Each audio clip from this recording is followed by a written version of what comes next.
Good afternoon. Welcome to the public forum part of this conference, which is entitled Maritime Asia Securitization of the China Seas. The format of this conference or this two-day gathering is simply this, that members of the panel, as well as other members of the conference who are present this afternoon participating in this discussion, we have just wrapped up a 5-panel intensive discussion on this topic of Maritime Asia securitization of the China Seas. We presented 18 papers. We met from 9 o'clock yesterday in the morning through dinner, and then this morning again from 9 o'clock until just now. So here we are presenting to you some of the highlights or the reflections that we have collectively shared about the workshop, and then also going from there to extend beyond that and to get into the issue of the plausible or probable public policy relevance of our research findings. So that's the purpose or the agenda of our public forum. So my name is Wenxin Ye. Alongside with Professor Kun-Chin Lin of Cambridge University, the two of us are co-conveners of the agenda of this Maritime Asia workshop, as well as this public forum.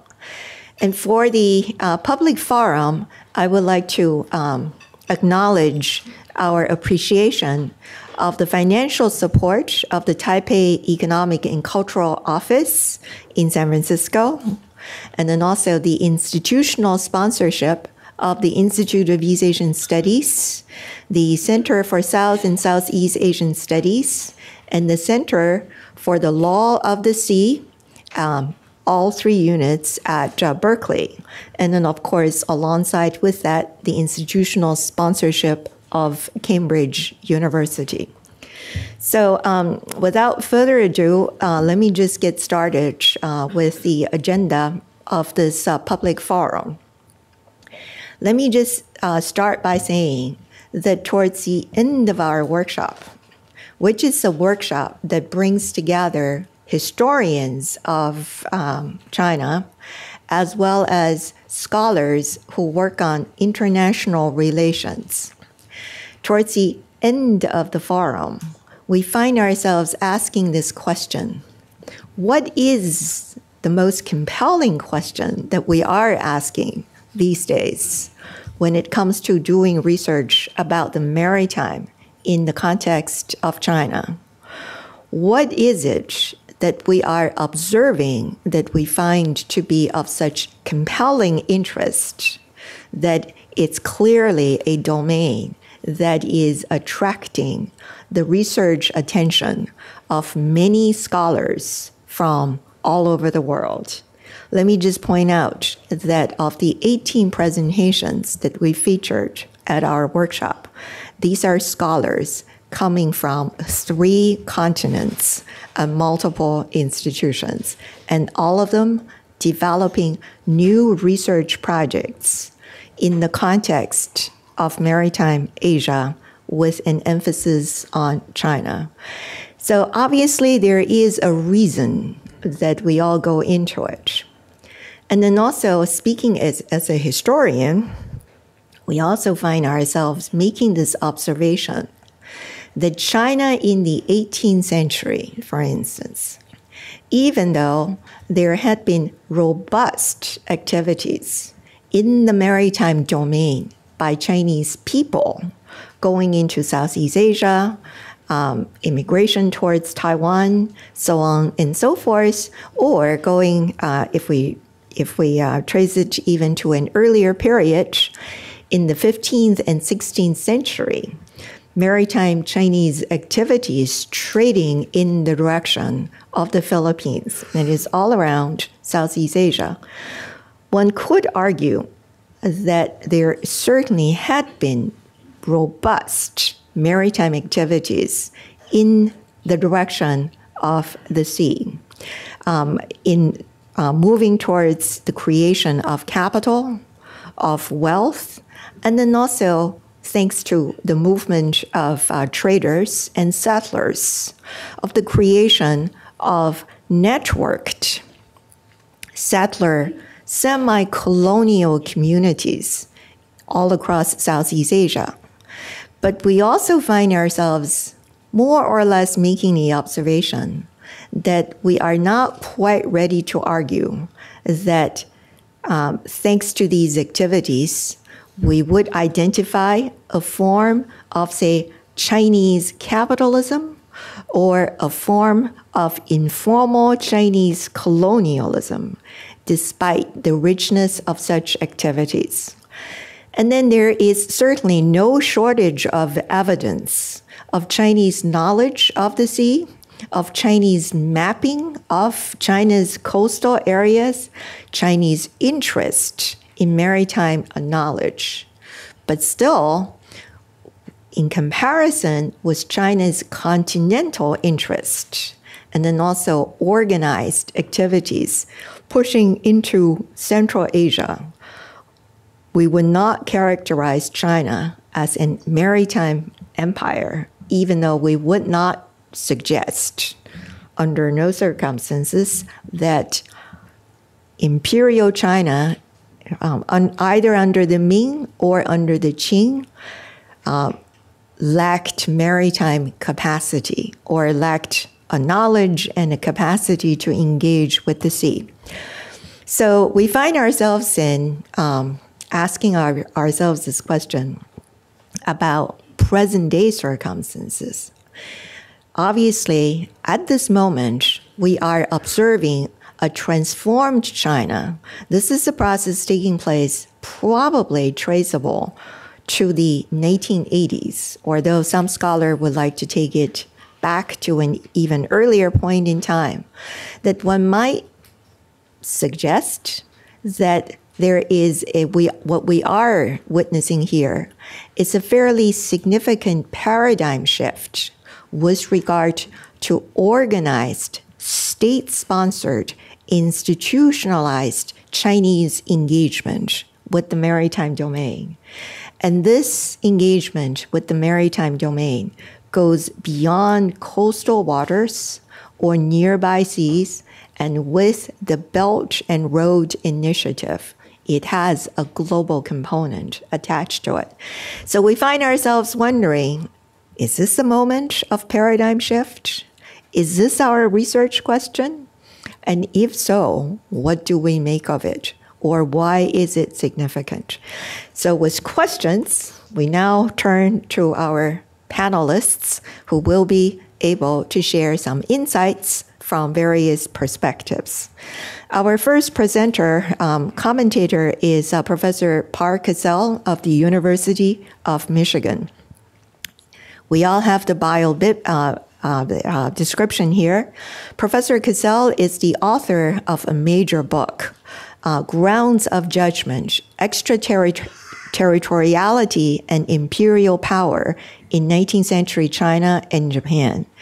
And he is currently doing a project on the career of a concept.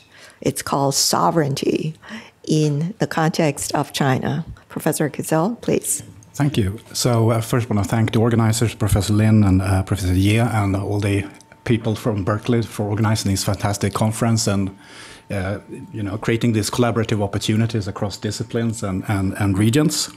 So as already stated, my project is centering on sovereignty, and this is a kind of a spin-off from my book that dealt with China's 19th century when it was subject to informal imperialism and had to sort of have its sovereignty constrained by a series of commercial treaties, often called unequal treaties, that impaired functions that we would normally connect with a sovereign nation. And I sort of, when I wrote my book, I was mainly interested in legal questions, and for reasons that I will explain in just one moment, sovereignty is not necessarily a legal question, but a question that sort of stands outside of law. But when I started this project and I was thinking about it, you sort of felt sometimes that you needed to explain to people who don't work in China why you would talk about this stuffy concept of sovereignty. Hadn't the European Union solved, and broken across the national state?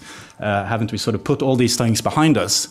And well, today we can just look back at the past 2 years and see that almost every, dispute that sort of keeps us up at night and get involved in Twitter wars and social media involves sovereignty or failure of sovereignty. We have the Euro crisis in European Union, which it has to do with the sort of the incapacity of the European Union to deal with a fiscal crisis, not having a coherent fiscal union. We have the migrant crisis, where the Schengen zone created unclarity who would receive asylum seekers from the Middle East.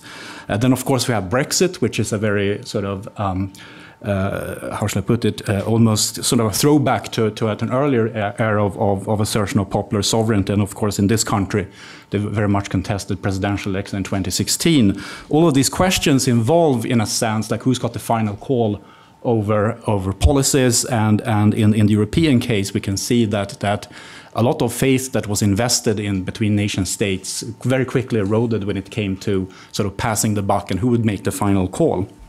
And of course, the type of sovereignty that these are articulations of course, are sort of reflections of what we would call popular sovereignty. But anyone who's read the classics on sovereignty, like Jean Bodin or Thomas Hobbes and Emery de Vattel and all these great authorities, they, of course, see popular sovereignty as only one iteration of sovereignty, and not even the best one in some cases. And today, of course, popular sovereignty has become such a norm that even countries that are, technically dictatorships refer to themselves as people's republics or people's democratic republics, and sort of, piling up references to the people in order to shore up their legitimacy. Of course, in contemporary China, which is my field and also where sovereignty is something that you cannot escape, I think the conference today has been an example of how this word pops up all the time. And I, in my own work, have been reluctant to sort of really engage with it, because the more I look at it, the less I'm sure what it actually is when you actually look, and it's very much of a moving target. Of course, in China, almost scarcely a day passes without the Chinese government invoking the concept of sovereignty in one shape or another. We have the Senkaku Diaoitai Island dispute, where that every once in a while sort of leads to ruptures in the relationship between China and Japan, where China, of course, is defending its territorial claims on these contested islands. There are also other areas where China sort of asserts the idea of economic sovereignty, thereby justifying ownership of public resources. For many reasons, this is a very problematic assertion of sovereignty for reasons that we'll get into. Later, we have concepts like food sovereignty, internet sovereignty. You can almost add anything to sovereignty and in a sense, win an argument. So this is a very useful concept for a number of reasons. Now, some of these claims are kind of easier to make fun of. I'm one of them who sort of sneers at some of these claims. But as inflated as they may seem, I don't think anyone today sort of questions the idea that the Communist Party of China and the People's Republic of China have taken the Westphalian concept of sovereignty seriously, perhaps a little bit too seriously, a little bit too serious that perhaps others would be comfortable with. And of course, in a very strict interpretation of the idea that sovereignty entails being able to defend its right to rule China without any outside interference. Now, of course, those who have sort of studied the concept of sovereignty theoretically very quickly realize that there is something very strikingly tautological about sovereignty. I mean, if you have it, why do you need to claim it all the time? And if the word itself, sovereignty, if you say, well, that's the property of being sovereign, that doesn't really take you anywhere. And you don't really have a legal definition of sovereignty, which is why one of the most controversial theorists, Carl Schmitt, found a very pithy definition by placing it within the framework of who can actually step outside of the law. And it doesn't matter if it's a parliament or a commander-in-chief or a dictator, he said that sovereign is he who decides on the exception. And in so doing, he placed the idea of concept outside of law and forces us to think about that behind almost any sovereign entity, there is kind of a foundational act that has nothing to do with law. But everything has to do with making this claim and then being able to maintain it. Now, if we think about the exercise of sovereignty now, today, of course, we would say that every sovereign state would exercise a monopoly on violence and has the right to regulate anything that takes place within its territorial boundaries and seas, as we see in this conference, and pertaining to the citizens. There's very little in this very general definition of sovereignty that actually forces a government to regulate anything in particular. And I cannot emphasize this enough, because when we think of anything that is beyond matters of life and death and the enforcement of a monopoly on violence, there are many things that a government can outsource without any impairment of sovereignty. Like foreign ownership of a bank or a mine or a railroad by itself does not impair sovereignty at all, because the government still has the right to regulate what happens within that territory. And that's also, again, Schmidt, whom I reluctantly quote, states that the jurisprudence concerned with ordinary day-to-day questions has practically no interest in the concept of sovereignty. And that's where I came into this, because I was studying the operation of law, whoever made a call. And from that point of view, sovereignty is not necessarily the most interesting part, because if you have a society working like a clockwork, then the sovereign rarely needs to sort of wave his hand or her hand, in the case of the Empress Dowager in Qing Dynasty China. Now, it's kind of ironic now that and some of our panelists have pointed out, and I point out in my paper, that today some of China's own exercises of assertion of maritime sovereignty look strikingly similar to the treaty port system that lay the foundation of the center of humiliation. And we have now people pushing back against China very much in the same way as China pushed back at foreign ownership. Is the Chinese ownership of a port in Sri Lanka impairing Sri Lankan sovereignty? I mean, yes or no, but you have to define sovereignty very clearly, because there's nothing necessarily straightforward yes behind that. Now, the story of sovereignty in China is usually told as China gradually waking up to having become a reluctant member of the family of nations. Of course, Qing emperors had an idea what power was, but we don't really have a theorist like Jean Baudin who would lay down the cards and tell us what sovereignty was. Of course, there was an idea of the emperor having power over life and death, affirming death sentences, signing off of important policy documents, but he was also constrained in the sense that he was not necessarily the head of the imperial family. But definitely there was a kind of a vague idea of sovereignty that wasn't perhaps clearly defined, and the Chinese government didn't necessarily regulate all those things that we would connect with a modern state. So when China is confronted with the West in the Opium War and is forced to sign a series of treaties that initially looked like a way of keeping peace with the Europeans, but that after a while the Chinese government discovers that these treaty ports that were supposed to contain foreigners, to keep them in their place, they can solve their own disputes according to their own laws, yes, but let's keep them in check. Of course, this expands and becomes an empire within the empire. And of course, this is not necessarily a foregone conclusion from the point of view of the treaties, how they were read. But when it became obvious that these treaty ports became vehicles of sort of goods and services and administrative capability, it very quickly became obvious that some of these treaty ports can sometimes provide institutions that actually had a need.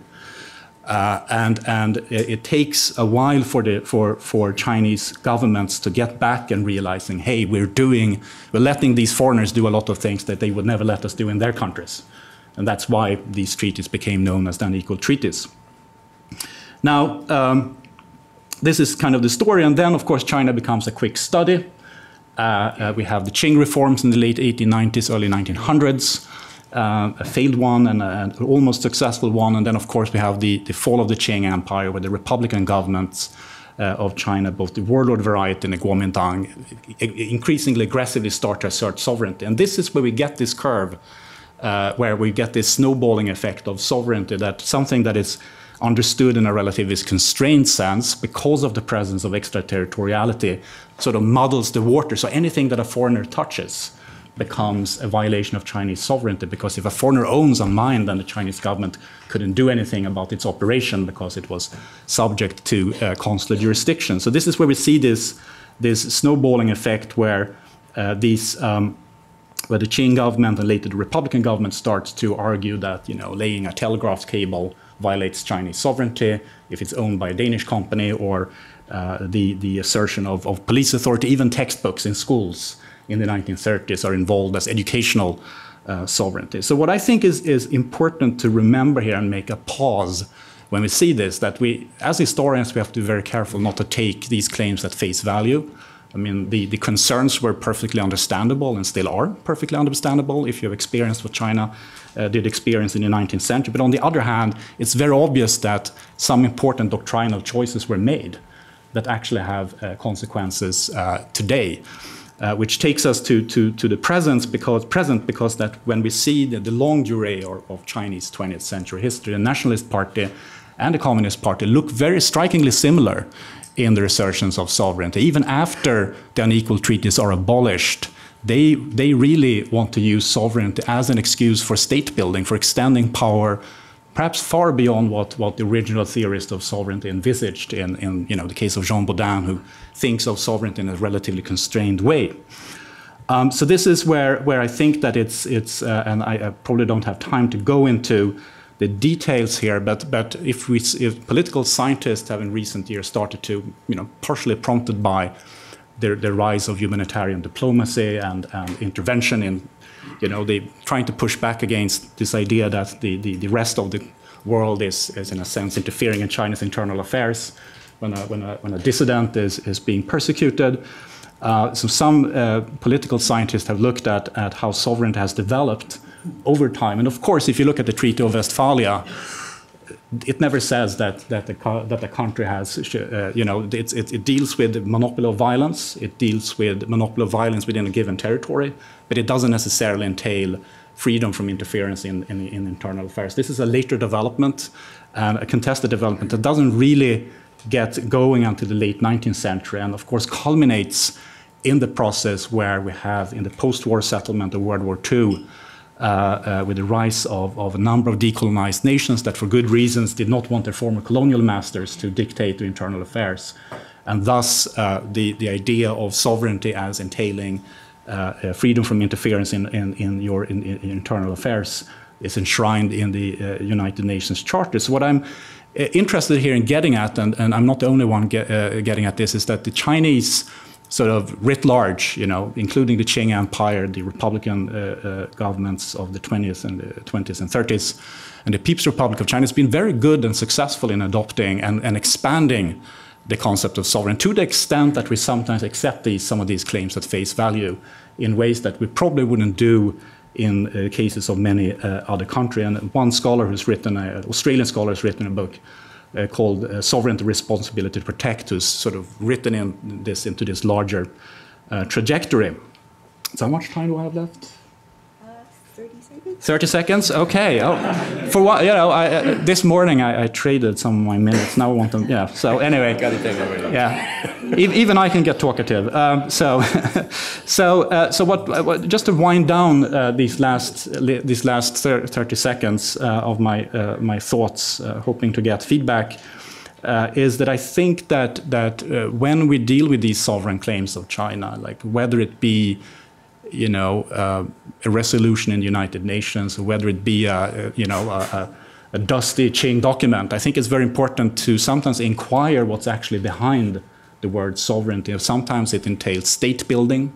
Sometimes it entails, actual sovereignty, having the final call where the buck stops, which is literally means within its territory. Sometimes it entails more subtle things like the legitimacy of the Communist Party to rule China without being contested. And that's often, like, for instance, when you have, I've heard, I think a couple of years ago, the Beijing made a claim that the democracy demonstrations in Hong Kong in 2014 was, they needed to protect Chinese sovereignty. I mean, what does it tell you about a government that says that it needs to protect sovereignty in a city that was handed over under very much pomp and circumstance, that this is government that is unsure about its legitimacy. So when they say sovereignty, they actually mean our legitimacy. So that I'm going to end with those points, because I think, and we all end up on sometimes on different sides of the fence. But these are my kind of conceptual anxiety that and perhaps some of the reasons why I kind of avoided the concept of sovereignty in my early work on extraterritoriality. And I hope to hear feedback and see how this bounces with other panelists. So thank you very much.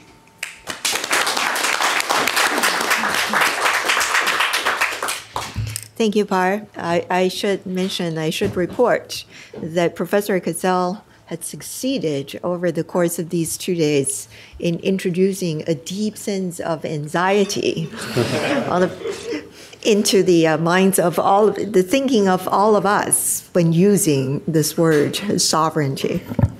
So we now turn to our next presenter, Professor Sarah Hershberger.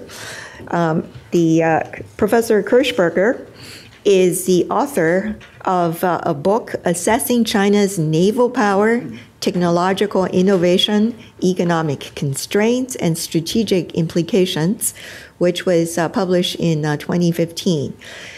She's also the director of the Institute for Security. Just the head of a department. Just the head of the department at the Institute of Security Policy. And her research focuses, she has a deep background researching in issues concerning naval technology. So her remarks will focus on the dimension of technology and its disruptive innovation. So 12 minutes? All right. Yeah, thank you very much, Professor Ye and Professor Lin, for organizing this fantastic conference. I have learned a lot from the historians, and I also share the deep sense of anxiety of using the word sovereignty in the future. But fortunately for me, my job is to concentrate on hard security factors, and this allows me to more or less completely ignore the legal sphere of things. So I can elegantly evade the different difficulties of this concept, sovereignty.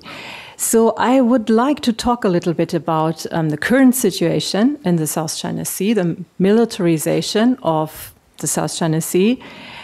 And what interests me particularly in the context of a current ongoing research project that I conduct together with a collaborator, his name is Patrick O'Keefe, and he's an aerospace engineer and pilot.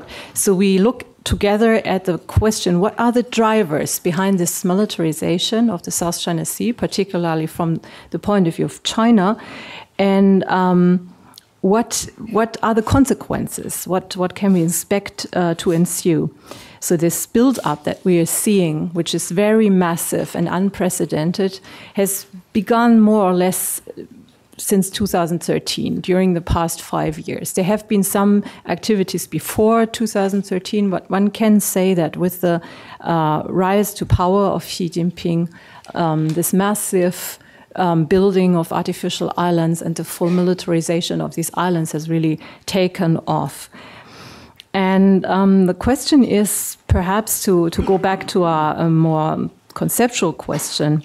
If we look at technological changes on the ground and disruptive technologies, so how do these things influence the use of the maritime space? And that's of course a difficult question. So the problem is, how do they change the way that we can conceptualize the maritime space and sea power? So when we look at sea power traditionally, then sea power has always been about the surface of the sea. And it has also for more than 100 years included the subsurface domain since the invention, of course, of submarines. But today we must, of course, look at sea power differently because it is interlinked with the air domain, with air power, and also with space infrastructures, with satellites that provide navigational signals, for instance, and communication, satellite communication. And all these different domains now are overlapping and interlinked. And rather than seeing the maritime space as just a flat thing, a two-dimensional room, we must see it as a three-dimensional entity, and it includes deep sea exploration, for instance, things that go on the bottom of the ocean in thousands of meters of depth, and the airspace, of course, above the sea.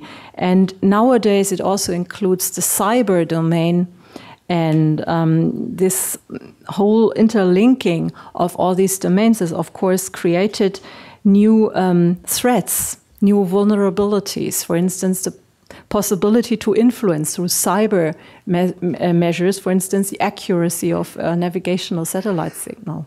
So if a ship thinks it's in a different place than it actually is, this can create problems.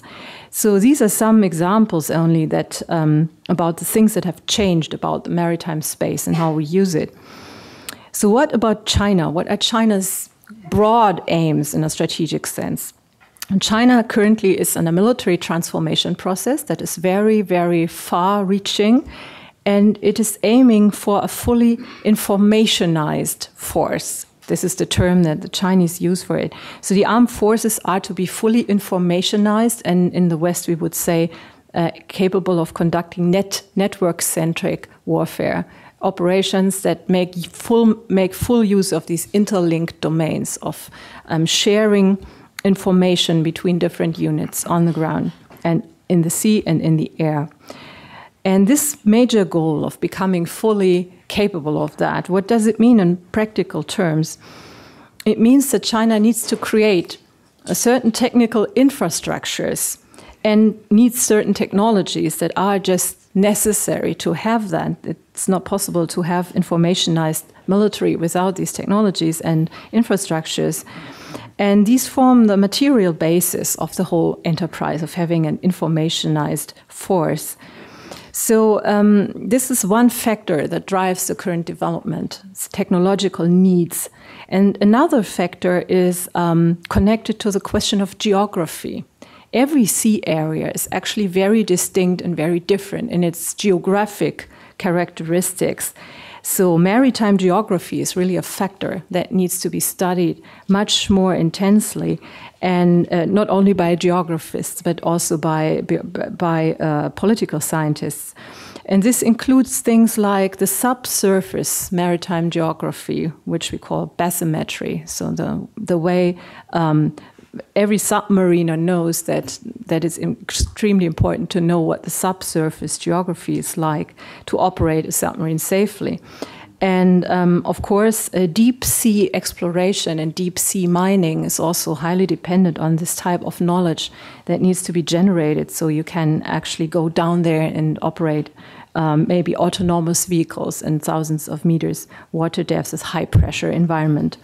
So when studying some sea areas' strategic importance, we need to look also at the geographic constraints that this environment places upon the units and upon the people that are supposed to operate within it. And this also, of course, includes factors like climate and weather developments and conditions. And another factor that's more historically determined is the proximity, for instance, of hostile installations, hostile forces. So looking at China's situation, they have a large number of military installations that are located in a very close proximity to the eastern coast of China on the so-called first island chain, ranging down from Korean Peninsula, Japan, Okinawa, Senkaku Islands, Thailand, Philippines, and then enclosing the South China Sea, which are all, basically all these countries are allies of the United States, and some of them host a lot of US military installations. So from a Chinese strategist point of view, that's obviously a strategic problem. So when we look at the current militarization and securitization of the China Sea, we really need to look at and integrate all these different types of factors, and also take into account the overall goal of China's military transformation, to explain why gaining effective control over this area seems to be so eminently important. So important that China risks alienating all its neighboring climate states and ignoring the ruling of the arbitration court. This is rather a heavy price to pay, but China seems willing to pay this price. What I'm particularly interested for this new book project that my collaborator and I are working on are disruptive technologies. And we especially focus on China's space program. And we think that this space program is actually a major determining factor of what's going on in South China Sea, but also autonomous systems, unmanned vehicles, etc. And these are also factors that we look at. So one concrete manifestation of what we call this militarization of the South China Sea is, I think, the effort that we can already see of China somewhat successfully also to create a comprehensive maritime domain awareness. So the goal seems to be able to monitor everything that's going on in the South China Sea, from the air, from the space, also from the water, and even below the surface of the water. So this includes installations on the ocean floor, hydrophones, sonobuoys that are linked up with satellites that then transmit the collected data to a data center that makes sense of all the collected data, which is one of those is located on the Paracel Islands. And this is, of course, done to monitor submarine traffic, to be able to determine who enters the South China Sea and who's operating there.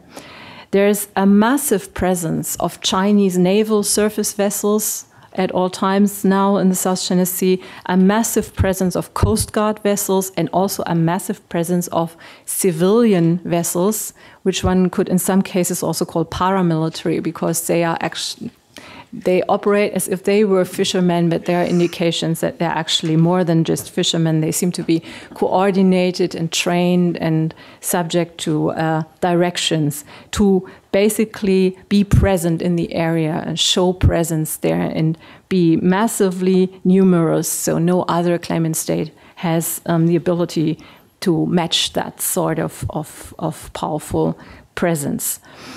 On the artificial islands, China has installed fixed radar stations, obviously to monitor the area.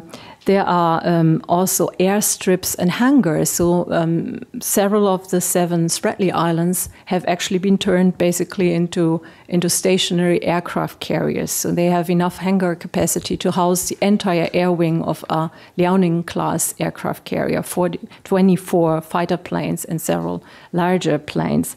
So China is heavily investing in unmanned vehicle technology and in artificial intelligence. The goal seems to be to create drone swarms that can operate intelligently in a coherent fashion. And then, of course, space infrastructures, including nano-satellite constellations, are now developed, specifically also with the goal to monitor the South China Sea from above via remote sensing satellites. And, of course, the navigation system, the satellite navigation system, Beidou, is also very soon, hopefully from the Chinese perspective, available for global coverage starting from 2020.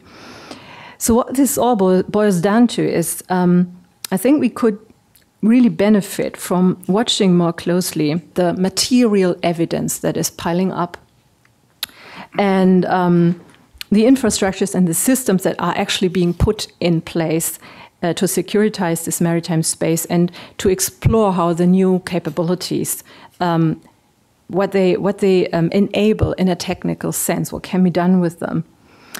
One last thing that I would like to mention, I'm very surprised that nobody seems to pay attention to the fact that Hainan Island is not only the site of China's strategic submarine base that hosts the nuclear ballistic missile submarines, which makes it, of course, imperative to guard the entranceway towards Hainan from the South China Sea to protect the site against, for instance, air attacks or attempts to disturb the site. But Hainan Island is also home to China's newest and most capable spacecraft launch center, Wenchang Spaceport. And this is, of course, an important site for renewing and enlarging China's space infrastructures. Every launch attempt will need to be protected from outside disturbance, for instance, by cyber means. So it's absolutely understandable in a way why this is a sensitive area for China.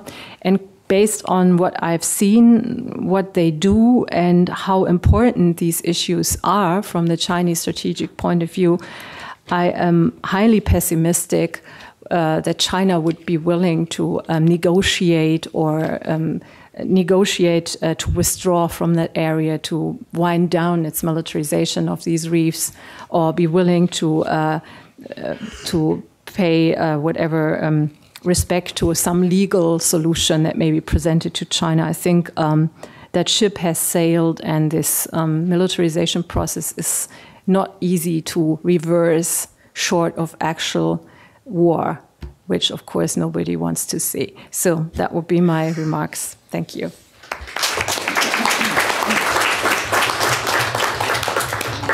Thank you, Sarah. Our next speaker is Professor Kun-Chin Lin.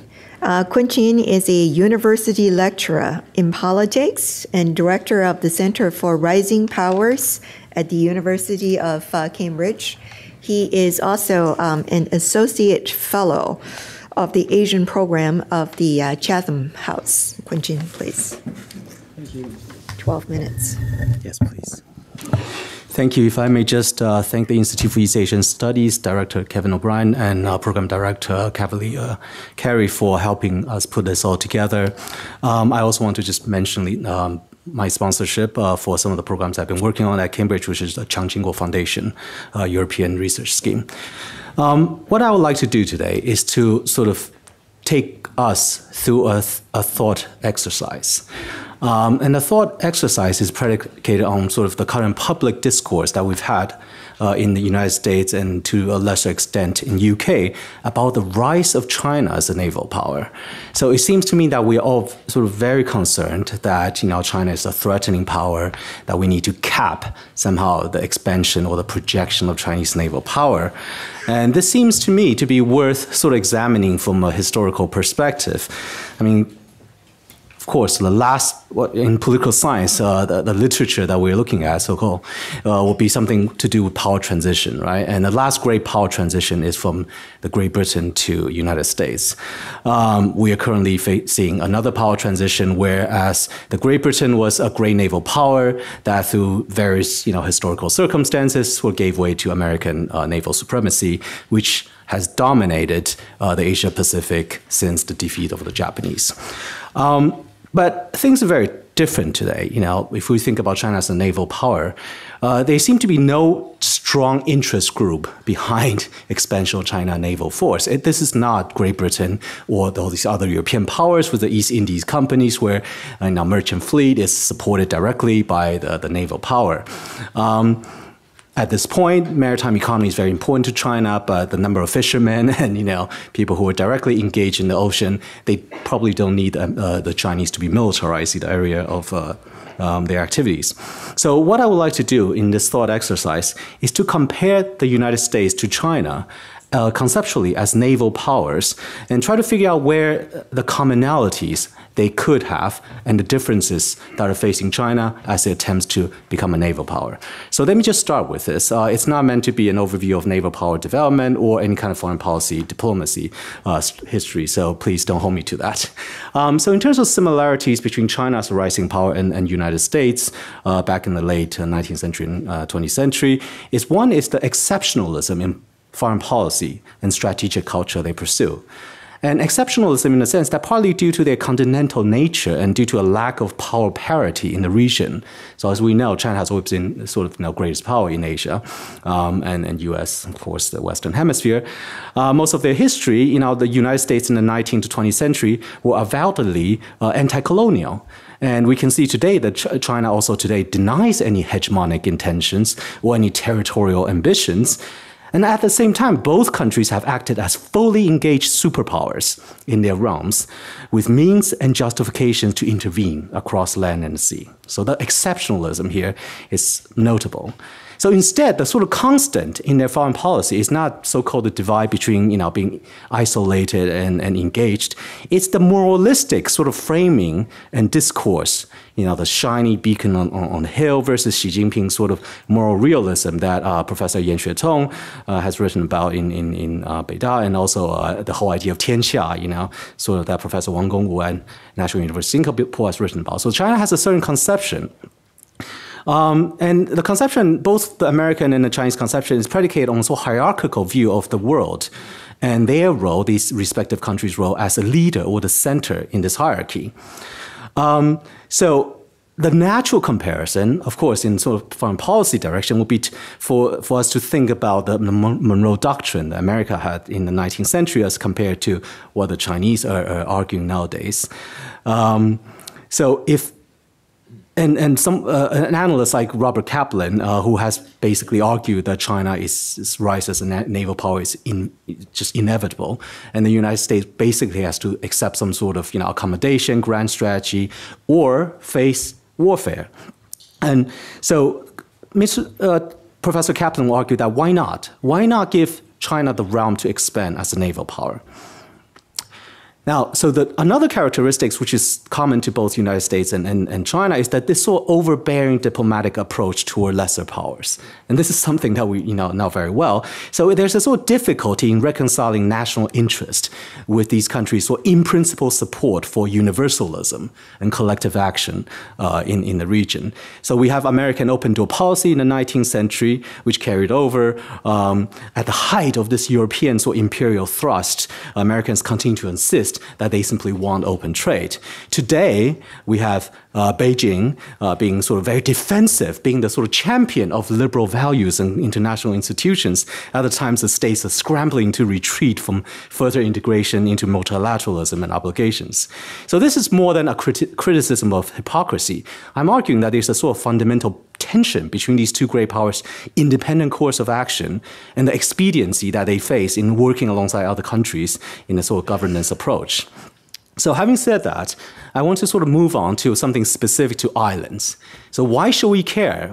Essentially, our criticism of Chinese naval power is mainly sort of focused or has been mobilized from the actions in South China Sea, the over insular features there in the past 10, 15 years.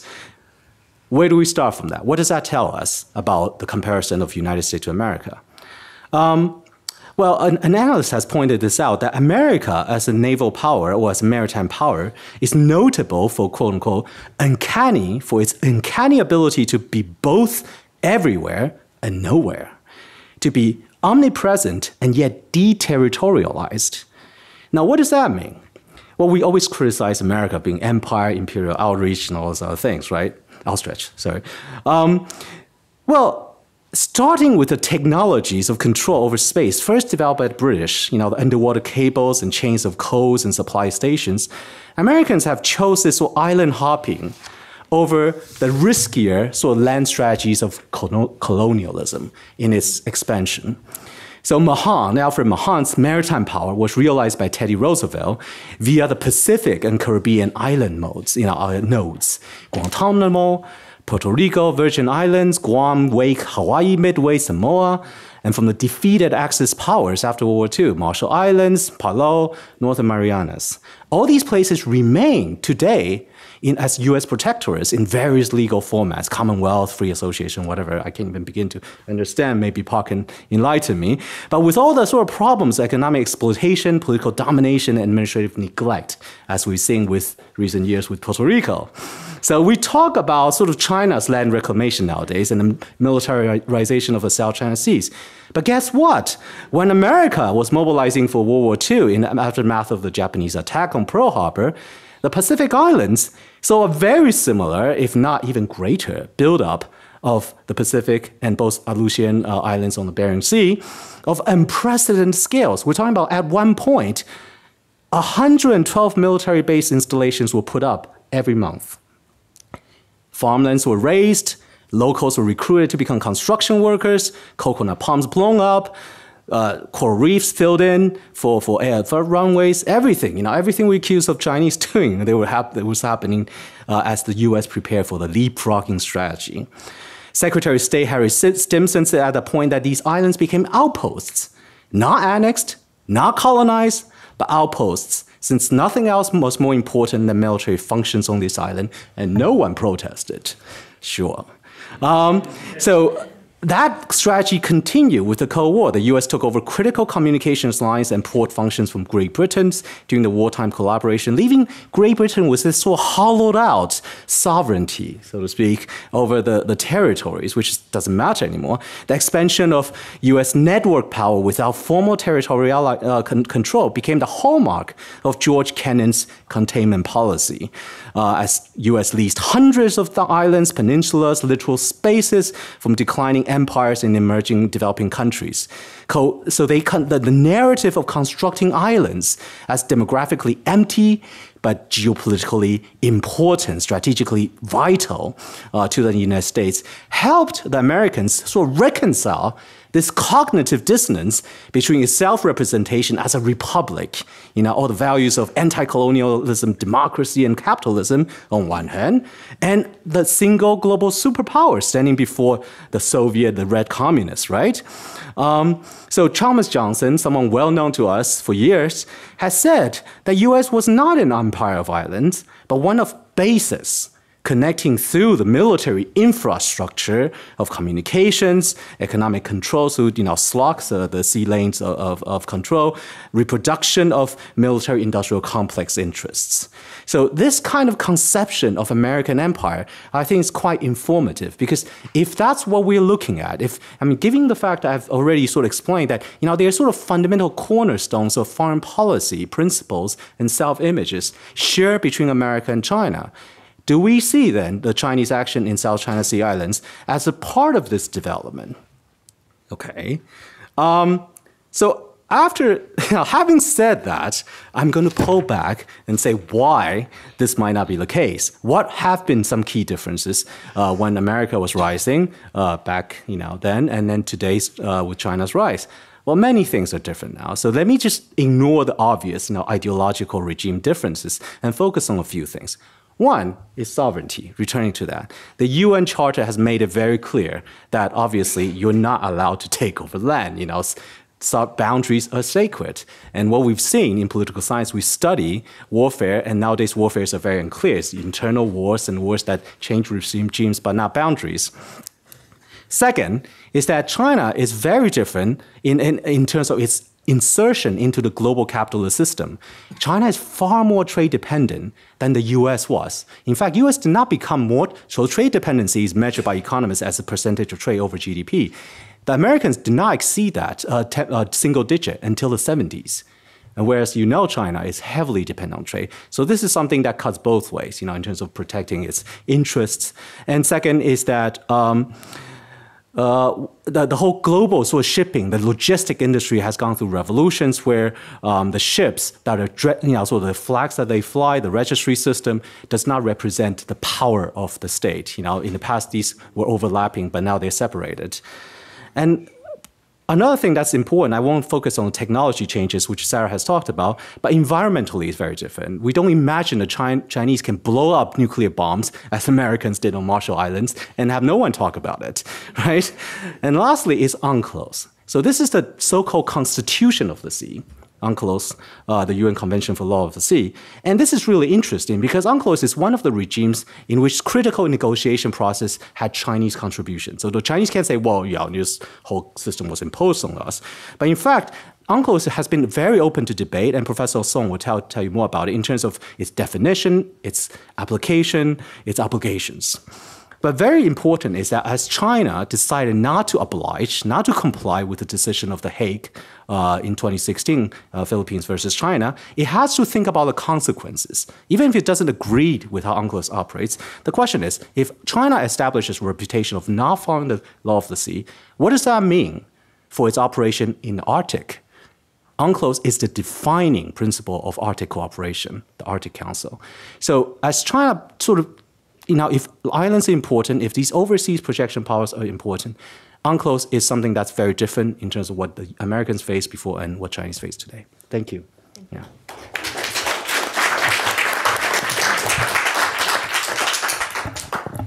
Our next speaker is Professor Wencheng Lin. Professor Lin is a member of the Institute of China and Asia-Pacific Studies. He is also the director of the Center for Japanese Studies at the National Sun Yat-sen University. And Professor Lin has served in many senior advisory positions in government offices. He served as president of the Taiwan Foundation for Democracy for several years. And he's going to speak to us today on the issue of cross-strait relationship. Thank you very much, Professor Ye. Ladies and gentlemen, good afternoon. I'm very delighted to have this opportunity to talk to the faculty member and students of UC Berkeley, one of the best universities in the United States. Although I'm still adjusting myself to the 15 hours a day time difference, it's very difficult to keep myself awake. The paper I presented to the conference, was about the development of China's sea power, the PRC's sea power development in the 20th century. But I think I prefer to talk about cross-trade relations because the Taiwan Strait is one of the 4 flashpoints in East Asia which might trigger a war. And 5 days from now, it will be President Tsai's 2 years anniversary since she took office on May 20th, 2016. What would happen in the future in cross-trade relation? We likely to have a war. Some people in my country worry about that, and international observers are also concerned about the future development of cross-trade relations. My discussions will be divided into 3 parts, but very briefly. The first part, I will introduce President Tsai's policy toward mainland China. Maybe all of you already know that. And the second part, I will discuss about Beijing's policy toward Taiwan. And the third part, I will discuss the factors affecting future cross-trade relations. President Tsai's policy toward mainland China is quite simple. She outlined her policy toward mainland China in her inaugural address. That she delivers on the May 20th, 2016. She emphasized that her policy would be based on the so-called Republic of China constitutional orders, and she support cross-trade dialogue, and she. Of course, she repeat again and again. Her policy, is to maintain the status quo, in the relations between the 2 sides of Taiwan Strait, and she promised that she would not, provoke mainland China. But she, refused to accept that there is a so-called 92 consensus because, she believes that there is no such consensus in 1992 because there was no written agreements, or treaties signed between the 2 sides of Taiwan Strait. In fact, it was, that's my understanding, in 1992, the Taiwan and China, made to talk, with each other in order to solve the one China issues. And of course, it was Taiwan's proposal, one country, one China, different interpretations. But it was the PRC which refused to sign such an agreement with Taiwan. It was not Taiwan which refused to reach a deal, because Beijing believes that if Taiwan and China can interpret the one China differently, it means that there are 2 Chinas, and 2 Chinas, are also against the principle of China, So because Beijing could not accept President Chai's policy toward mainland China. So in the past 2 years, PRC under the leadership of Xi Jinping unilaterally suspend cross-strait talk and block Taiwan's international participations and also suspend track 1.5 talks, or official contact between the two sides, straight exchange of foundations, and its counterpart in mainland China, their talk contacts, were also, suspend, a meaningful, track to dialogue were also, suspend, According to, news report, I'm the one who is responsible for pushing to restore, track to dialogue. But in October 2016, I made a trip to Beijing. I was stopped in the airport. I become a person and got in to mainland China. I think they made such a decision to stop me in order to send a signal to my government. Even track to dialogue is no way. Not to mention track 1.5 or track 1 dialogue. And so, of course, recently China increased military pressures, on Taiwan. For example, the jet fighters of the PRC, fly surrounding Taiwan. Of course, that's quite unfriendly, And China also asked international company, not to, list Taiwan as a country, in their websites, say they already, send, official letters to international airlines, But I think that's also a very unfriendly move, But on the other hand, China try very hard, to attract our young generations. They offer jobs in mainland China, to attract our young generation to work in mainland China, especially our high tech youth, to work in mainland China.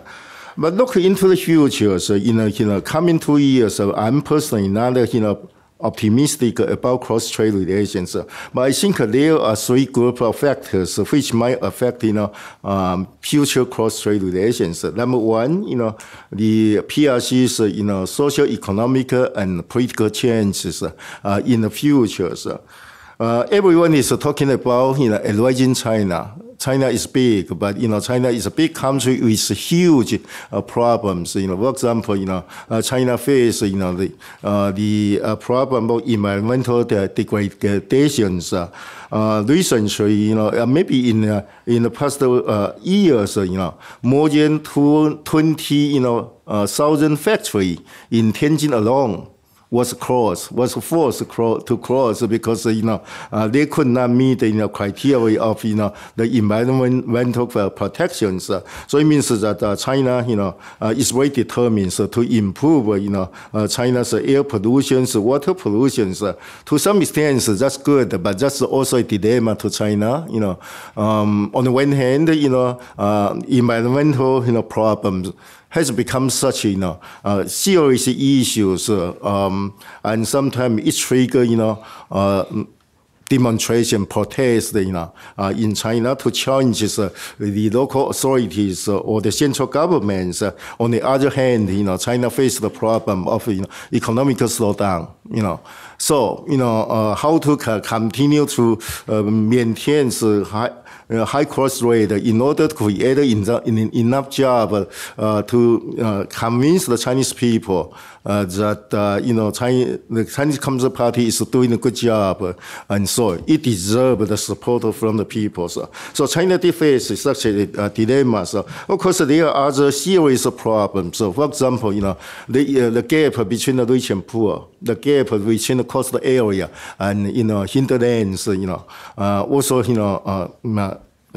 very very serious, and urban area and rural area, the gap is also very big, and of course the Xinjiang Uyghurs, secessionism. So if China, can, improve the socio-economic, problems, for example, the college students, according to a survey in mainland China, last year there were, 7.95 million college graduates. But according to a public opinion poll, 40% of those college graduates believe that they have difficulty to find a job. And another 40% said that they have serious problem to find a job. So more than a combination of about more than 80% of the college graduate believe that they have a problem to find a job. And so I think, Xi Jinping said the unification between the two sides of Taiwan Strait should not be a priority in Xi Jinping's political agenda. How to reform China should be, a priority in Xi Jinping's political agenda. But we are concerned that those huge problems, they are beyond Xi Jinping's capability to solve those problems. So whether they would like to create, crisis outside in order to divert the domestic attention, that would be a concern to us. And the second group of factors is about, Taiwan, our own, socio-economic developments. We are highly dependent on China's economy, China's market. Although the PRC imposed economic sanctions on Taiwan, reducing the Chinese tourists to Taiwan, but still last year our two-way trade with mainland China increased 14% compared to year before last year. Okay. And the third group of factors, of course, is about, the international communities, international systems, and especially Asia-Pacific, regional system, and mainly United States policy toward, toward Taiwan and China. Quentin just mentioned about, the competitions between the United States and China. It will affect, Taiwan. We don't want to take a position in the trade war between the United States and China, but we are forced by China, to take the American side, because all of the policy, adopted by China was, to pushing Taiwan, away from China. They were pushing us, they are pushing Taiwan toward the United States. So, China make us no choice, but, taking the American side, But in the future, I hope that we can start, the track 2 dialogue. At least we can begin with, track 2 dialogue, and then of course we can upgrade, into, track 1.5, and we can, have it real track 1, contact with each other. I think, we in Taiwan don't want to have a war in the Taiwan Strait. We don't want to increase the tension in the Taiwan Strait. We would like to maintain peace with mainland China.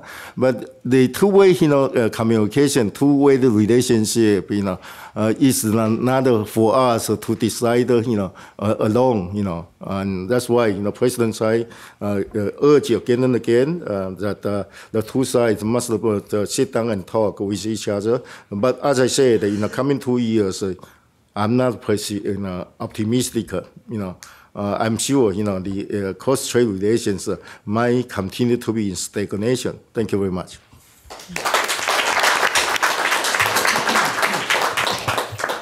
Thank you. Our next speaker is Professor Yan-Hui Song. Professor Song is currently a research fellow at the Institute of European and American Studies at the Academia Sinica in Taipei. He is also a global fellow at Peace Research Institute in Oslo, Norway. And Professor Song is an expert on international law, especially in the maritime domain. He is going to focus his remarks on The Hague. Please. Well, thank you very much, Professor Ye. And I appreciate this opportunity to report to you my recent research on tourism in the disputed South China Sea islands. My interest of conducting this research has been influenced by two examples of peace through tourism. The first one is the state practice between the United States and Canada in the Gulf of Maine regarding the disputed island, Marquesas Seal Island. And both countries are able to jointly manage that disputed island through seabird watching business. They also established council for cooperation of management. They also adopted action plan. So that's one example. The other one is in the disputed Spratly archipelago. The name of the island is Swallow Reef or Palau Layang, which is occupied by the government of Malaysia, but disputed among a number of states. For example, Vietnam, China. So this island was turned into a scuba diving tourist destination in 1991. And all the people, tourists, international tourists, including all the audience here, are able to visit Marquesas Island for seabird watching activities. Also, scuba diving activities in the disputed Swallow Reef in the South China Sea. So that's the research, the topic of my research. But allow me to share with you a number of development in the East China Sea and South China Sea. Sarah, you mentioned about the negative development or tension growing in the South China Sea. So maybe I can share with you about a little bit positive development. For example, in August, last year, right?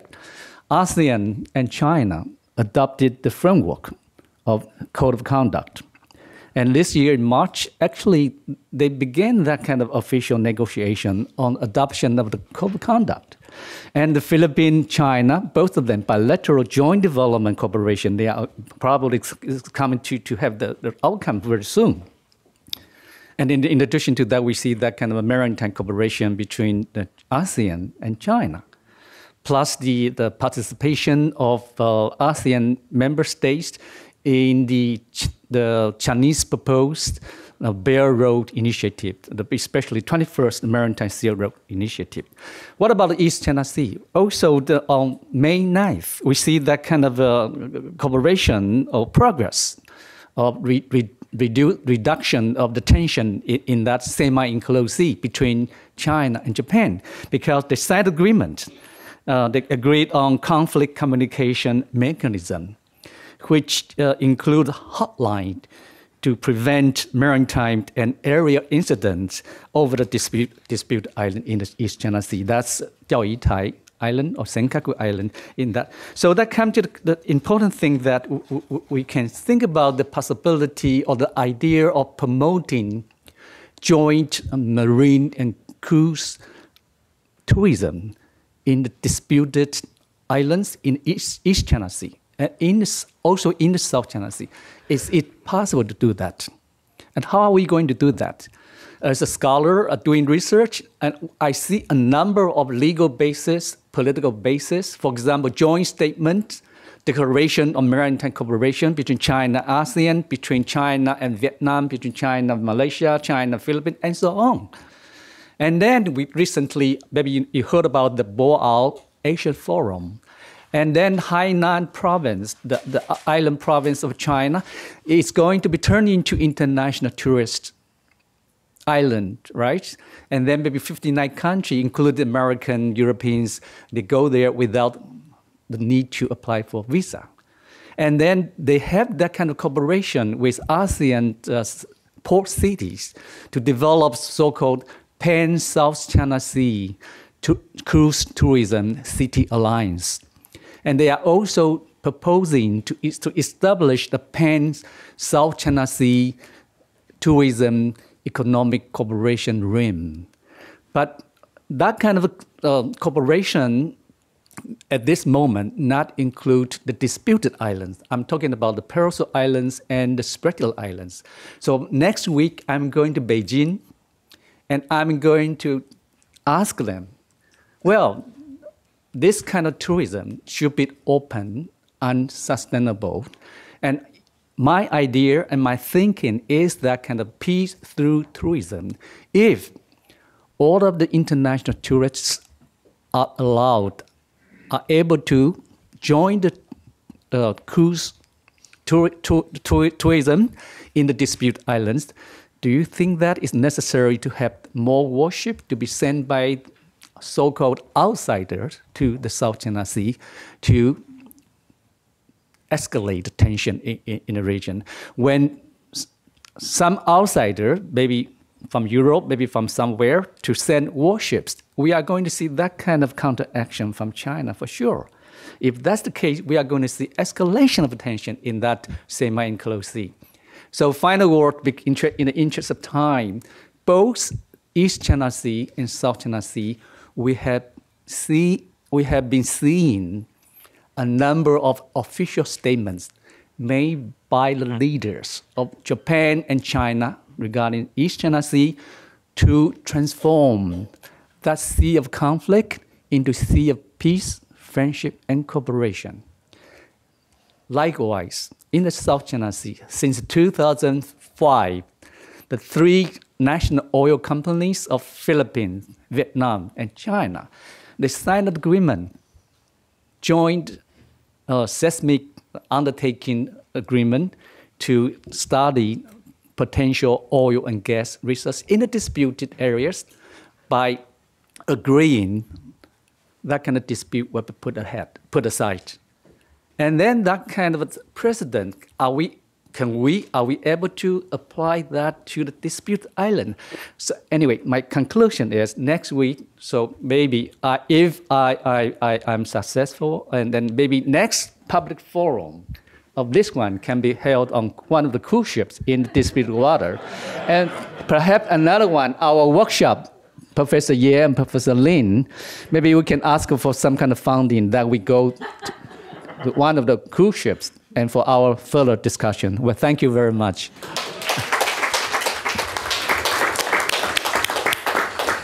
That's a wonderful idea. Thank you very much, Professor Song. Okay, our final panelist is Professor Yuankang Wang. Professor Wang is an associate professor in the Department of Political Science at Western Michigan University.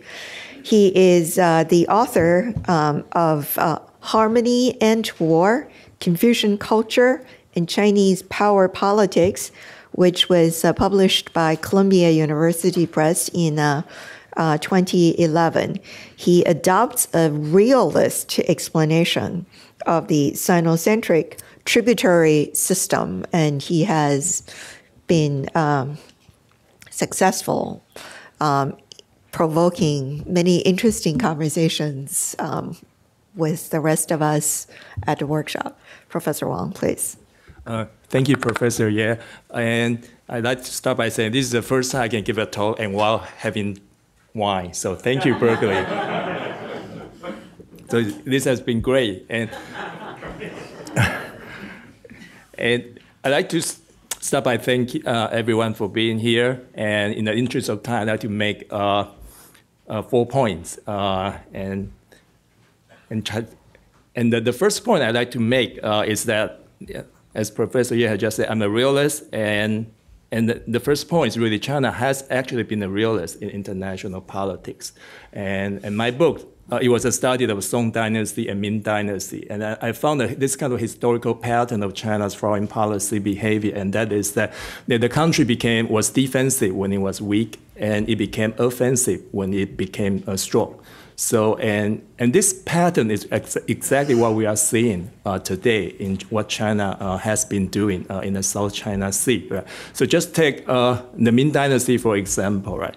The early Ming was very powerful, very strong, and the early Ming dispatched a very spectacular maritime expedition led by Zheng He. Right? Those were very massive, and with over 250 ships, and it carried 27,000 soldiers.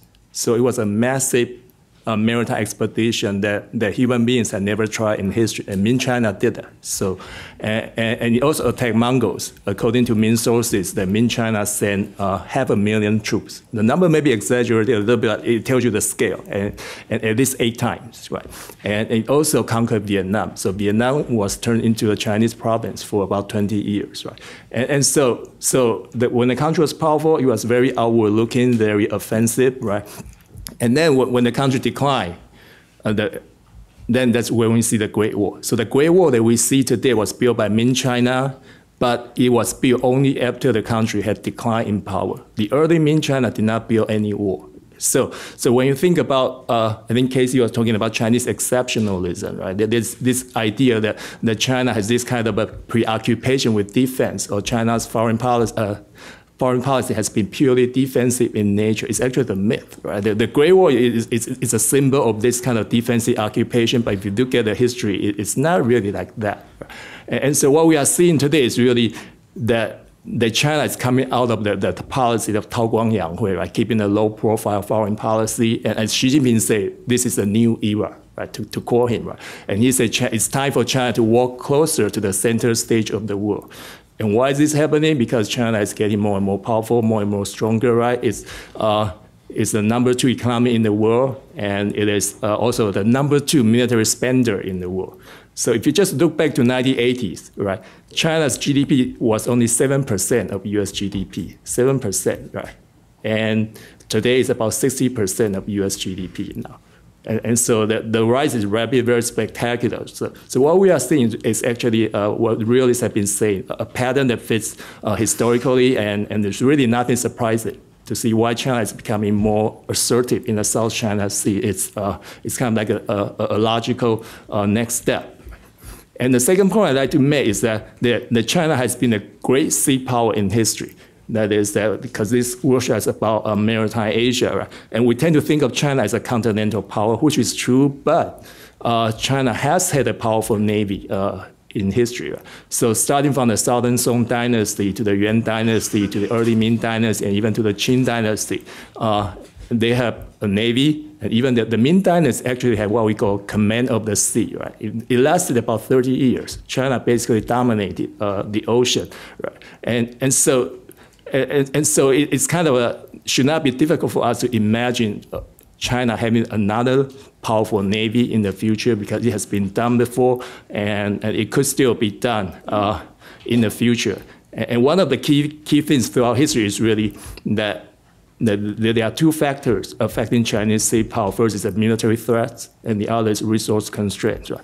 And Ming Dynasty, take Ming Dynasty for example, right? They had a very massive maritime fleet, but on the other hand, they stopped after 1433. And there are a lot of reasons, but one of the key reasons is the rise of Mongol power. Right? So they had to come back to focus on the Mongol threat, so they couldn't focus that much on the ocean. But if you use that logic to look at today, China's land border is basically peaceful and stable. There's no military threat on the land border. So that gives China a lot of leeway to look outward to the ocean. And so again, a lot of, we say history doesn't repeat itself, but you see a lot of rhyming, right? It rhymes a lot. And the third point I'd like to make is that great powers behave alike. That what China is doing now is exactly what the US has been doing before, and also what other great powers has been doing. Right? And so rising states tend to expand their interests abroad. And so China today has a lot of interest, overseas interest, and it has a military base in Djibouti already, and may have more. I wouldn't be surprised to see more in the future, right? And if you look at the United States, US has a lot of overseas bases, right? And lots of troops stationed abroad and lots of alliances, right? And China is basically just doing what the US has been doing, right? It has it's a growing power, it's a rising power, it has a lot of interest, and so we shouldn't really be surprised that China is doing this, right? And also that the U.S. does not like foreign powers operating in our backyard, right? Like the Monroe Doctrine, right? It's basically that we don't like what you are doing here, and China is actually, China doesn't like the fact that American Navy is operating at China's doorsteps, right? And so if we think of this, it's really nothing surprising that China wants to develop its maritime power, because that is a way to project power, what we call power projection, right? And so there's really nothing unique as to what China is doing, because every other great powers have been trying to do that, and so that fits the pattern as well. And finally, the last point is going back to my first point, is really that we should probably need more realism and less idealism when it comes to dealing with China. And if we look back to the 1990s, when we are thinking about the rise of China, right, there's this kind of debate in the US at that time about whether we should engage China or we should contain China, or there's another term called engagement. We should engage at the same time and contain at the same time, right? But eventually engagement won out, right? It has been US foreign policy toward China since Clinton, the Bush administration, Obama administration, right? And the idea is based on the premise that we can change China, right? By engaging China, by trading with China, we can maybe foster a democratic China, and China might become a responsible stakeholder, right? But that's basically based on a pipe dream. That is that the world, we kind of think that we can mold China to our liking. But 20, 30 years after this kind of great social experiment, China has not turned out the way that we wanted to see, right? And it's actually, China has its own agenda, it has its own thinking about its political system, and it has its own very different sets of political values. So I think we probably needs to be a bit more realistic when it comes to dealing with China, and kind of don't think that we'll be able to change China into a liberal democracy, and that we'll be able to break out of this kind of what we call the power transition, or Thucydides' trap, right? Grant Allison's term. That is, the danger is there, right? But the international system kind of tells you that, well, it's very difficult to get out of this, and so there are a lot of ways we can think about it, because peace is what we really want to look after. Right? But on the other hand, that we can see going forward is that the security competition between the United States and China is going to intensify, right? And the South China Sea is just one manifestation of this happening. And probably somewhere else, we are going to see more of this happening, right? And so probably we should be more realistic when it comes to dealing with China, and take South China Sea, for example. Current U.S. policy isn't really working, right? Freedom of navigation operations, it doesn't change anything on the ground, right? You know, China is still reclaiming land, still remilitarizing. So it's probably time for us to have a rethinking of our China policy. That is that do we want this to continue, right? And because that the militarization of South China is very difficult to stop, and should we have a red line, right? And how, going forward, what do we do about it? So with that, I'll leave it at that. Thank you.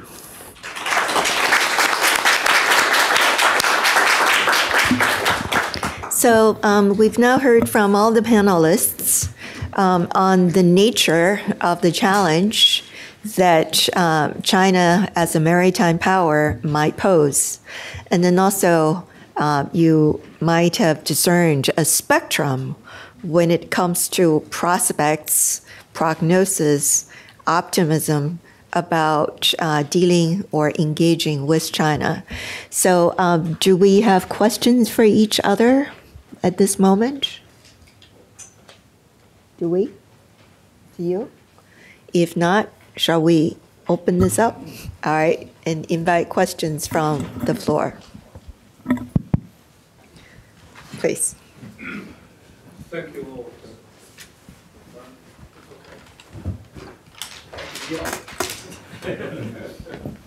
Thank you very much for all your talk.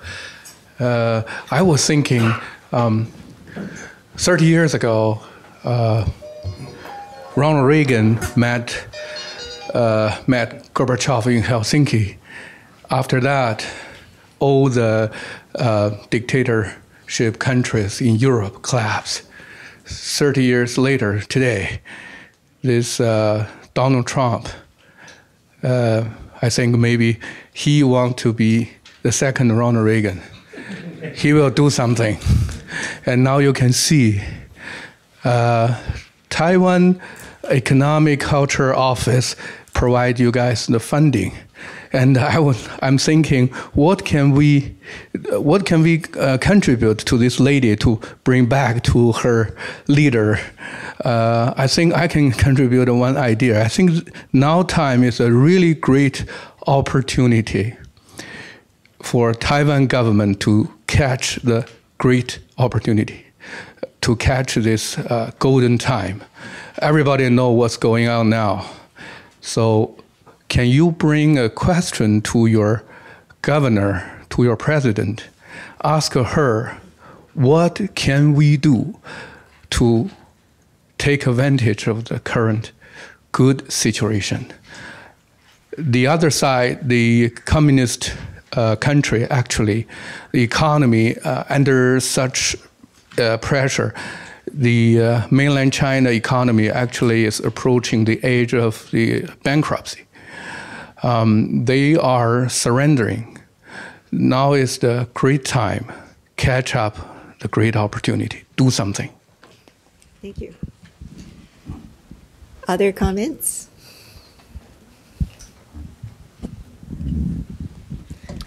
Kevin, please. One question for Professor Lin. You mainly spoke about the similarities between the United States and China, and maybe owing to time, you didn't get to talk about differences as much. But I would imagine one of the takeaways we could come away with from your talk is that it's not only hypocritical for the United States to complain about what's going on in China, in the South China Sea right now, but that it's also inevitable that there'll be naval spheres of influence in the world, and we should just get used to it. I take that's what Professor Wang's answer would be. Is that also your answer? Yes. That was the subtext. Thank you.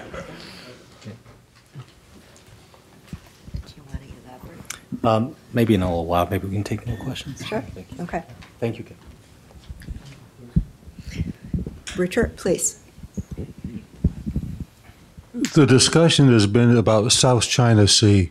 Recently, the Chinese have deployed 10,000 troops to Gwadar in Pakistan, another 10,000 to Djibouti.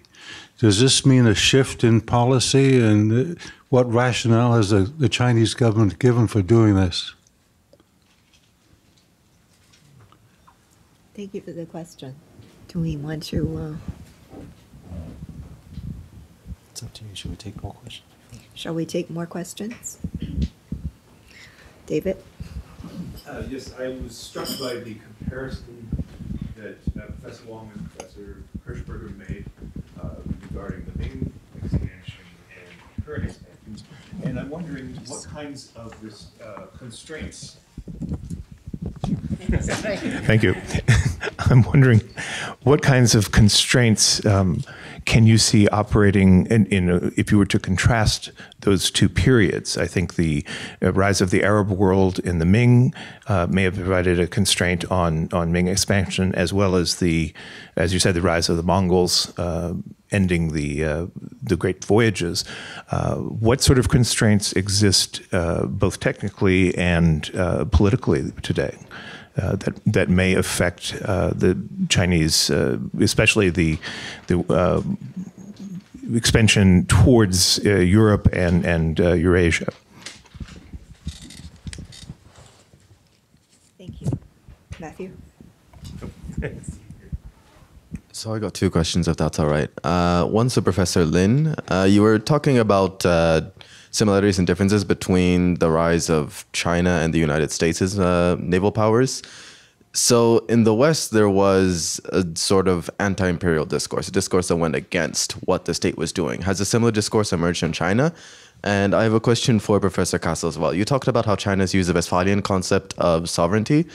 First, have they been referencing it explicitly as the Westphalian concept of sovereignty? And second, have there emerged kind of local intellectual spokesmen for these ideas, so that whereas you have the state carrying out its own policy, you also have independent intellectuals with no direct connection to the state advocating similar ideas and even maybe wider projects of expansion or lesser projects of expansion? Thank you. So why don't we respond to this set of questions? Par, why don't we start with you? So, I mean, the Chinese government, like historically, has mainly been referring to sort of historical treatises of international law. So they've been referring to Henry Wheaton, for instance, has been one foundational text. I'm not aware of the Chinese government itself talking about Westphalia as a turning point. It's not really a relevant event in Chinese history for very good reasons, because China wasn't part of that state system. However, in the way that, and this is my kind of one of my interventions in this, the concept of Westphalia or Westphalian sovereignty is something that political scientists and historians invoke when understanding China. So there is a resonance between these very aggressive assertions of a sovereignty by the Chinese government and this discourse of the Westphalian sort of concept of sovereign states. And that's one of the reasons that troubles me, because I tend to think that very, very important distinctions are being collapsed, and that will not help us to understand Chinese behavior. And when it comes to ordinary actors, I mean, one part of my paper and part of my research is, in effect, accumulating evidence of how sort of the language of sovereignty was actually deployed internally in China in order to justify policies. So say, for instance, it's just a couple of days ago, I found a editorial written by there was either a pro-communist publication or underground communist publication that, in a sense, listed, here Chiang Kai-shek has betrayed or sold out Chinese sovereignty in the following ways, and it went from, quite justified ways, conceding U.S. troops, that can be seen as a violation of Chinese sovereignty. If you do not perceive the nationalist government as legitimate, then of course, that would be a big deal breaker. But it went down to very small cultural things that have very little to do with sovereignty. And this, of course, the nationalists themselves deploy that kind of language then when they were a rising political force in China. And this is, political scientists have also studied this, how sovereignty disputes over the Yaotai Islands, Senkaku, whatever you want to call them, and invoking sovereignty is a way of actually making claims towards the state and its legitimacy. So what's really at stake here for the current government of China is in a sense using sovereignty to defend its legitimacy. And this is a very common pattern throughout Chinese history. And also you can see parallels to that in Japan in the late 19th century, where Japan tried to shake off the yoke of the unequal treaties. Thank you. So, Quentin, would you like to take the question about comparing U.S. and China? Yes. Thank you, Professor O'Brien. I didn't mean to be curt in that sense. I was simply trying to sort of capture a few more things. I'm going to try to answer this question also with reference to David's question about expansionism. I guess the comparison, as I mentioned, is a thought exercise, and I simply want to take you only so far.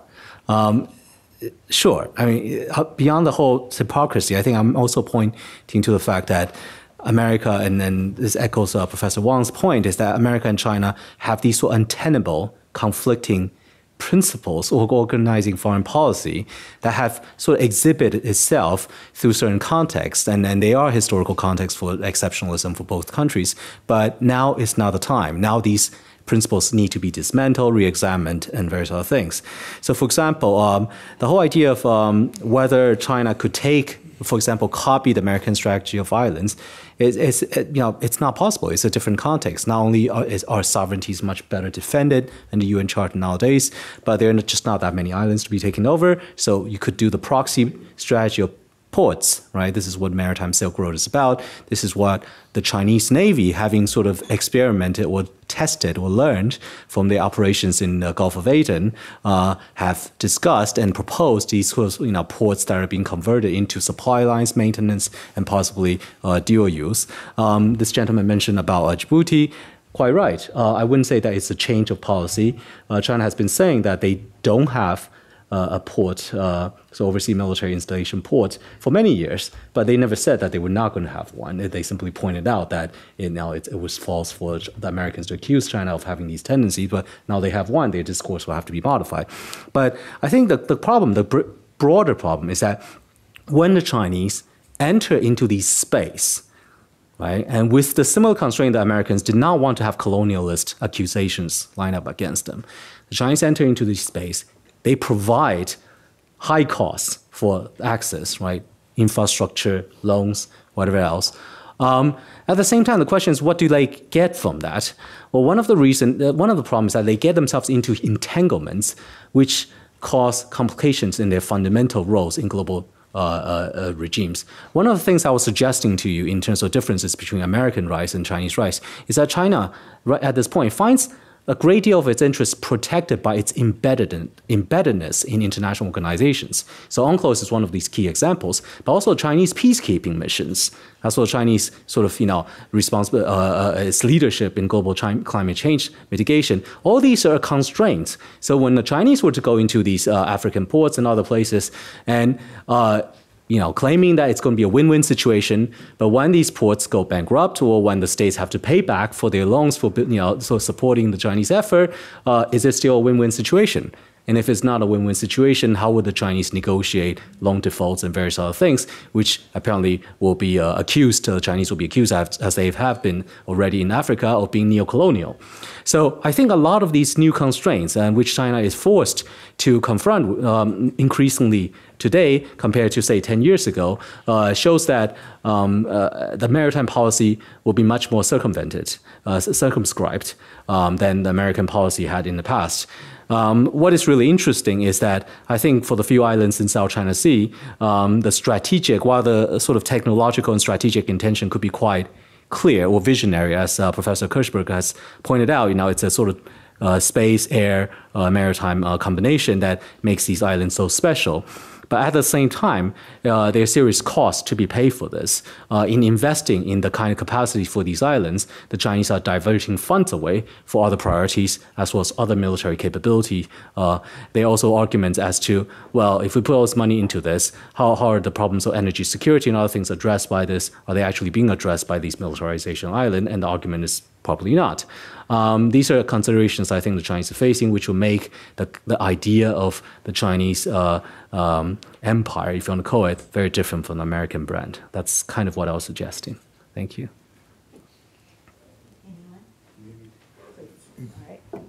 Well, the gentleman asked whether we can make use of the golden opportunity created by the so-called China's possible economic bankruptcy. I don't know whether China's economy is going to be broken or not, but as I said, China's economy, the economic growth slowed down. And our understanding is that about 70% of Taiwanese company lose money in mainland China. Of course, that kind of situation can be an opportunity for us. So that's why we want to attract Taiwanese businessmen to return to Taiwan, to invest in Taiwan. So I think of course we must reform our economy first. That's why I think the Premier Tsai is already make efforts to try to solve the so-called 5 shortage in Taiwan.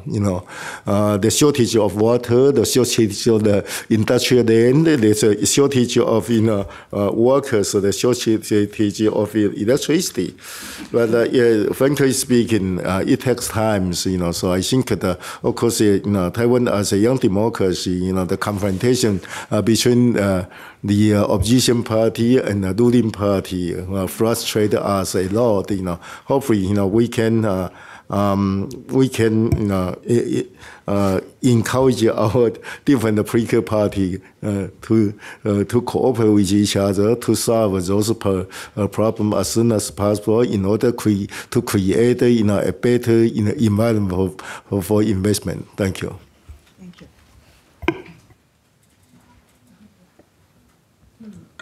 Yeah, the question was, one question over there was, what's the rationale for deploying troops abroad?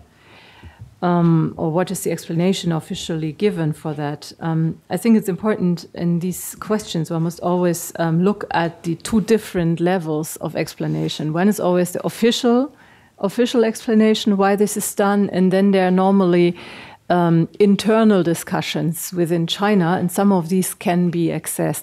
Some, of course, are internal only for people who have access to them, but some are quite open in the internet in the form of Chinese newspaper articles that contain expert interviews, or in some cases it's academic journals that publish discussions by Chinese experts. And these two different levels of explanation are often very different. So what the Chinese government often says is, we do this just for training purposes, or this is not much military significance. It's only to gain some experience. And partly, of course, this is true. I think China's, for instance, participation in the anti-piracy measures of the Horn of Africa, I think in the beginning, China probably decided to join this mainly to gain experience, to give the ships an opportunity to do a long voyage and to exercise and observe what others do. But this has taken on different dynamics now. And when I speak to, for instance, German naval officers, some say that basically the Chinese are the only ones hunting pirates down there now. So they have taken over the whole operation. And others are very happy about that in a sense, because it's a hard job. And they have definitely learned a lot there. And in a sense, it's then logical, of course, to have a logistics hub in the vicinity, in the Indian Ocean. And Djibouti was probably selected for several reasons. One is the economy, the national economy of Djibouti is heavily indebted to China. So China has some sort of political leverage, because this is one of the major differences between the United States and China at this point in time. This relates also to your question, what could constrain China's expansion. The United States, of course, had the opportunity to become a global power after World War II due to very peculiar historical circumstances, fighting this major war, which just changed the landscape. And another reason was the United States had lots of close alliances with many countries.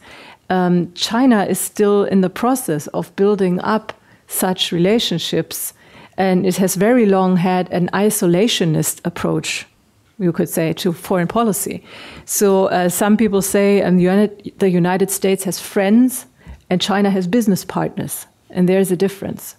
So you can ask more favors from a friend than you can from a business partner. It needs to be another type of relationship. So when you look at what Chinese experts discuss, there's, for instance, Yan Xuetung, who's a noted expert of international relations in China, and he advocates in several of his recent papers and interviews that China should develop similar alliance-type relationships with other countries as the United States has. For instance, with countries like Pakistan, Russia, and such countries. So this is, I think, the real reason for deploying troops abroad is probably also to begin such types of relationships and make it possible for China to become global, because this is one of the major constraints so far. China is so far constrained in its reach because it does not have access to a network of global bases that it can use. It's still dependent on the goodwill of other countries that maybe they give access to China to some resources or not. So this would need to change for China to become truly a global naval power, to be able to deploy any time. And another thing that could constrain China's naval expansion would be economic.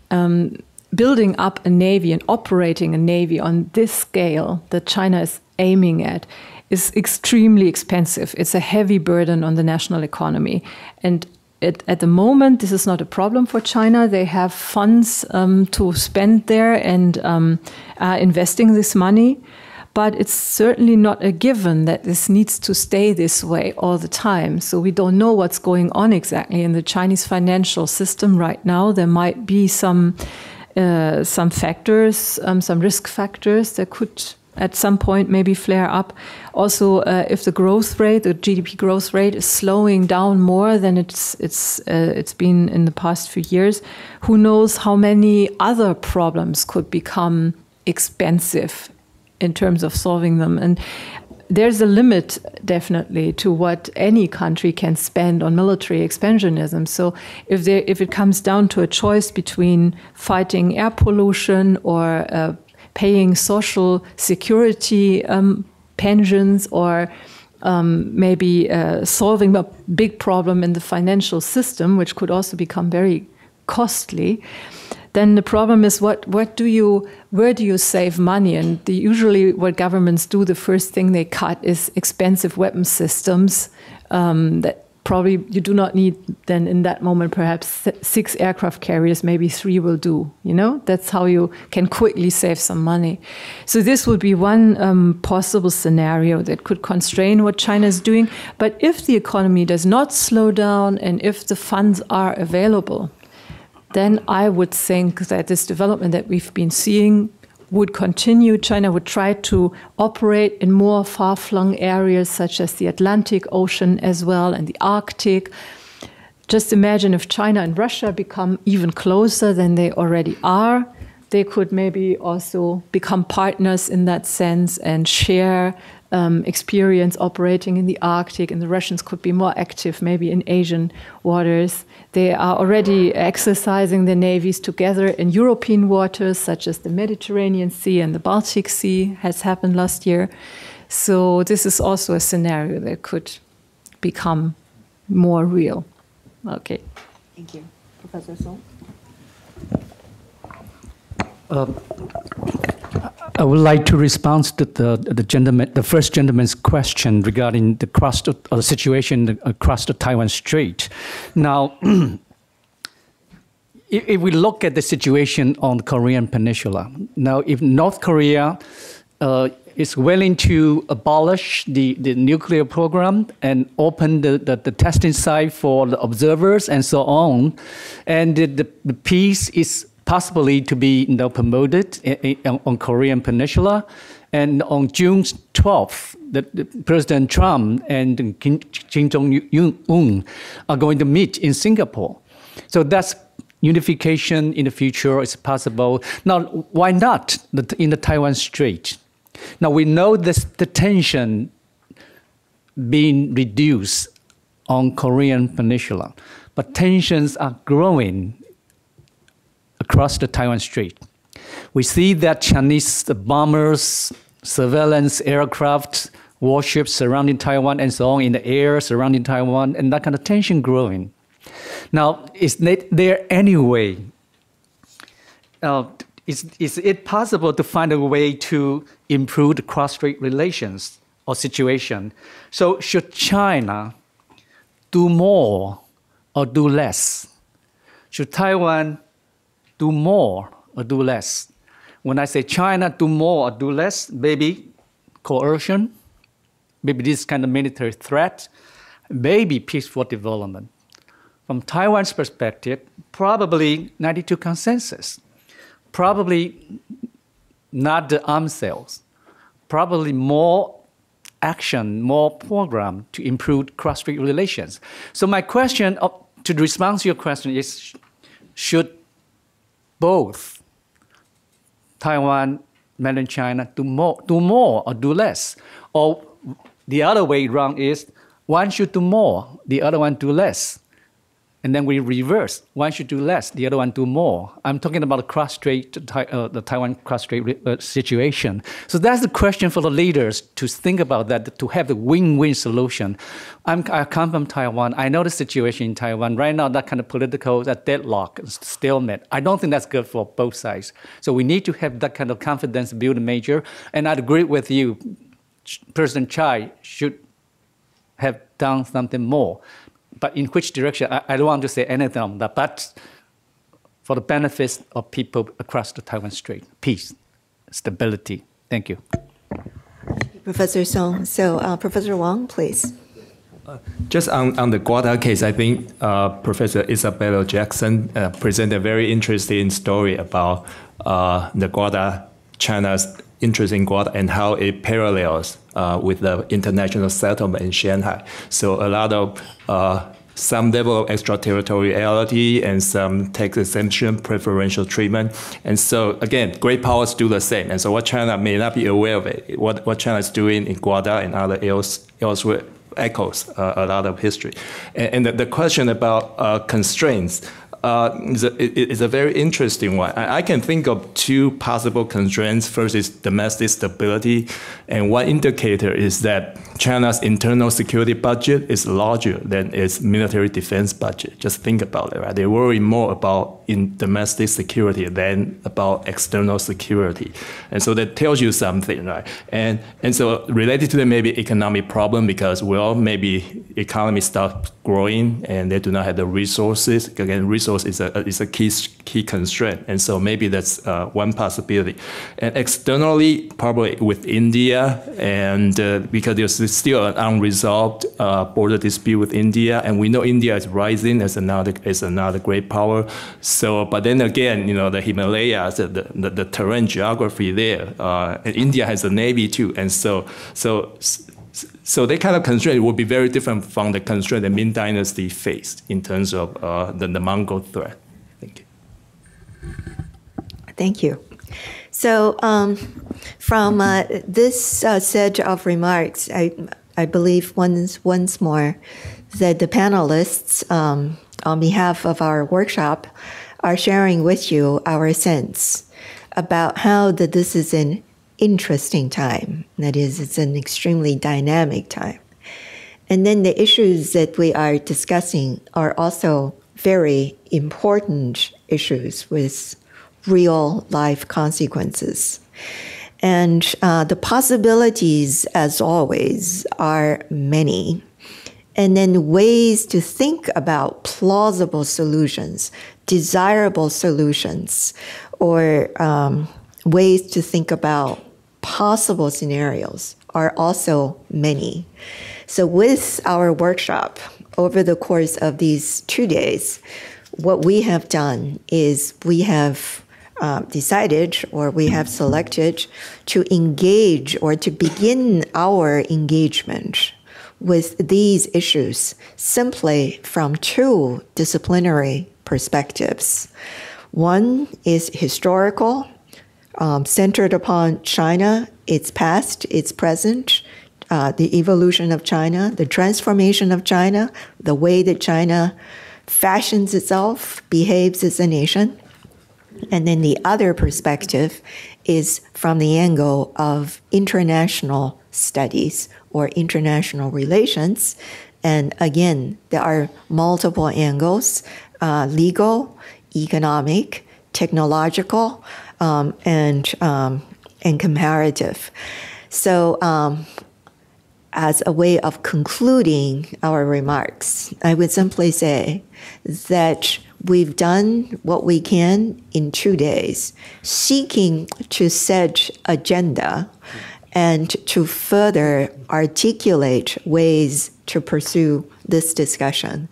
We very much appreciate your questions and your interest, and we promise that as our research continues, as our research bears fruition, we will be coming back, making reports to you on a future occasion. Thank you very much.